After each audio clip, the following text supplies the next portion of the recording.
My name is Demars. The program that I did for my capstone project is called the Institute of Borders and Boundaries. It is located on 139th North Toole Avenue in the downtown area of Tucson, Arizona. The particular area that our site is located is in the historic arts warehouse district. This part of downtown is located next to the railway and was utilized as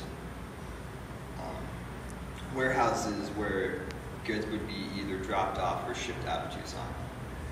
Over time, the warehouses were no longer used by the railway and have over time become repurposed. Today they house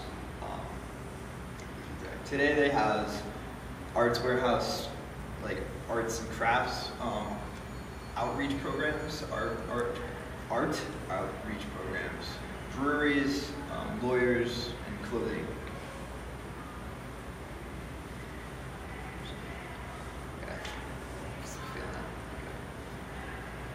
The Institute of Borders and Boundaries has a vast array of programs that it will be housing.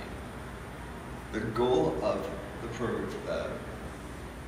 building is to essentially create a think tank that is where the workers and residents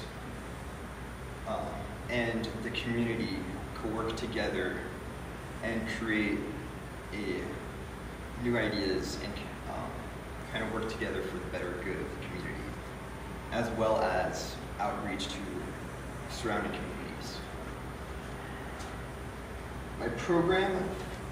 My architectural position is that, regarding architecture, architecture is essentially the creation of boundaries between physical and social environments.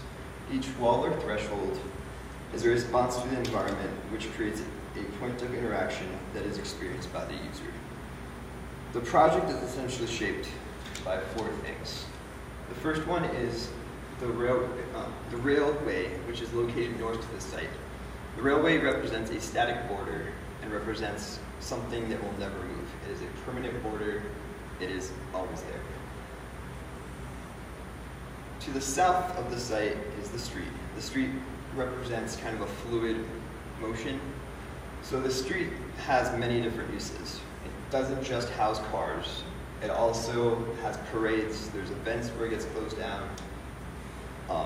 We are even able today to get permits and build into the street. So it is a kind of fluid, it is no longer just a boundary of a street.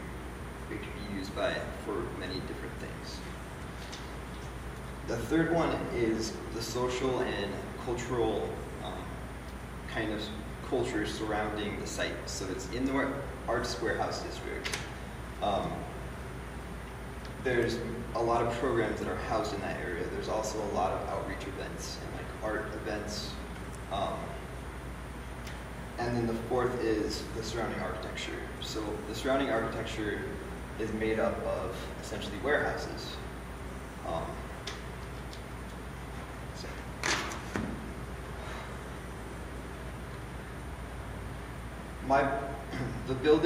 The Institute of Borders and Boundaries this building was designed by looking at kind of the site as static and then like fluid. So the farther you get to the railroad where the boundary never moves, the more static kind of the program is. So the library and the lecture hall are located there. As you go towards the street, there is kind of a blend of the sidewalk and the sidewalk kind of blends into these community rooms that have the ability to change size depending on the need. So they have partition walls that will lift up, and they have doors that slide open, slide closed, and depending on who at that time needs to be utilizing that space, it could provide either a small space or a large space. It is also used as the open office area as well. As you kind of make your way towards the north boundary, the structure gets kind of more rigid. And like from the fluid office space at the beginning, it goes into kind of little office, little offices, and then over to the library. To the west of the site is the shop and the store, which are both utilized by the public, and it's kind of a public thing, or public utilized area.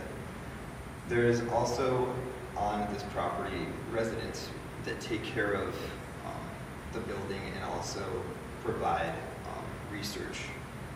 These residents are located on the second and third floor. They are located there as a way to kind of overlook the surrounding buildings, so they get to watch it. So they essentially are on two boundaries. They're able to look into the street and then over to the train.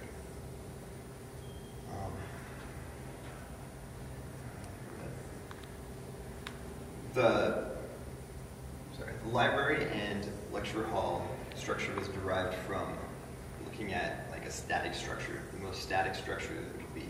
So it's made out of stone and concrete and barrel vaults and groin vaults. It is meant to be seen as a structure that will always be there, that can't be torn down, that just like the train tracks will always persist. It is always be there. While the building to the south is made up of glass and steel. All the partitions and walls inside the building are designed to slide up or move out of the way. It's also a lot more of a temporary type of structure. So the walls that slide up are made out of... 1 minute. Made out of steel stud. And the glass partitions are just glass partitions. People could break them, the whole inside could fall down.